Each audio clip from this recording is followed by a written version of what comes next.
Hello, everybody. Welcome to our Women's Health Q&A. And I have another myth to bust for you today. And that is, it seems a little left of field, actually. It's not really female fitness specific, but I feel like personal trainers need to think about this. And the myth is that a C-section is the easy way to birth. So we've all heard the term too posh to push, right? And I want to dispel this idea that a C-section is easy in any way without being judgy or without, turning this into a better or worse scenario, because it isn't. I'm not saying a C-section is not necessary or shouldn't be done. What I am saying is it's major, and I want you to understand this surgery so that you can serve your postnatal clients better. I can't tell you how many times a client has come in and I've asked them how they birthed their babies, and they're like, oh, it was just a C-section. And they say it with the implication or the assumption that therefore I don't have a problem with my pelvic floor, which actually isn't true. C-section's major surgery. It's a really big deal. And whether you're the person that's considering it, the person that's experienced it, or the trainer of that person, there are some major things you need to consider sort of around the issue of a C-section and how it affects you physically. So number one, maternal complications are higher, significantly higher when you've had a C-section. And this includes infections, hemorrhage, and death, but it doesn't include maternal complications like pelvic floor dysfunction, chronic back pain, like later on complications. It's just the immediate ones. A planned C-section will reduce your risk of having damage to your vagina and vulva, obviously, but it increases your likelihood of having a scar in your abdominal region, but one that also adheres to organs or affects subsequent pregnancies. Once you've had a C-section, it makes it much more likely you'll have another, because things like placenta previa become more likely. The placenta attaching to the scar itself becomes more likely. So, I mean, adhesions can also happen into your intestines and give you gastrointestinal symptoms.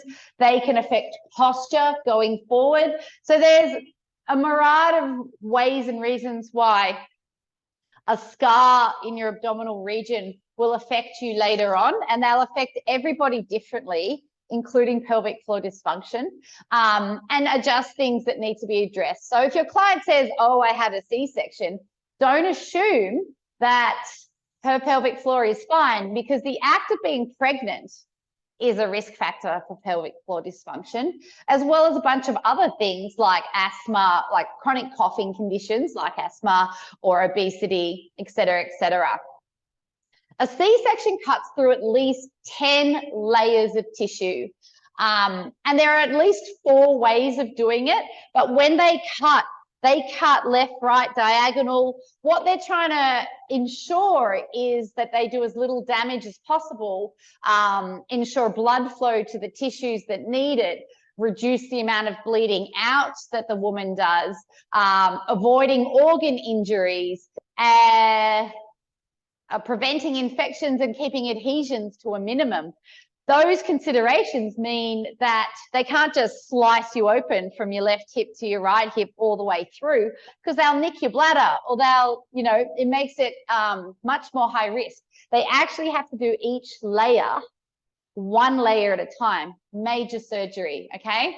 In the long term, ongoing considerations of having had a C-section include those adhesions, but also that you're more likely to have more C-sections, but also, ongoing diastasis, so abdominal muscles that never completely heal.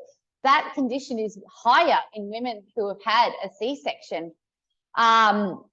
There's no difference in urine or fecal incontinence rates between a woman who had a C-section and a woman who had a vaginal birth.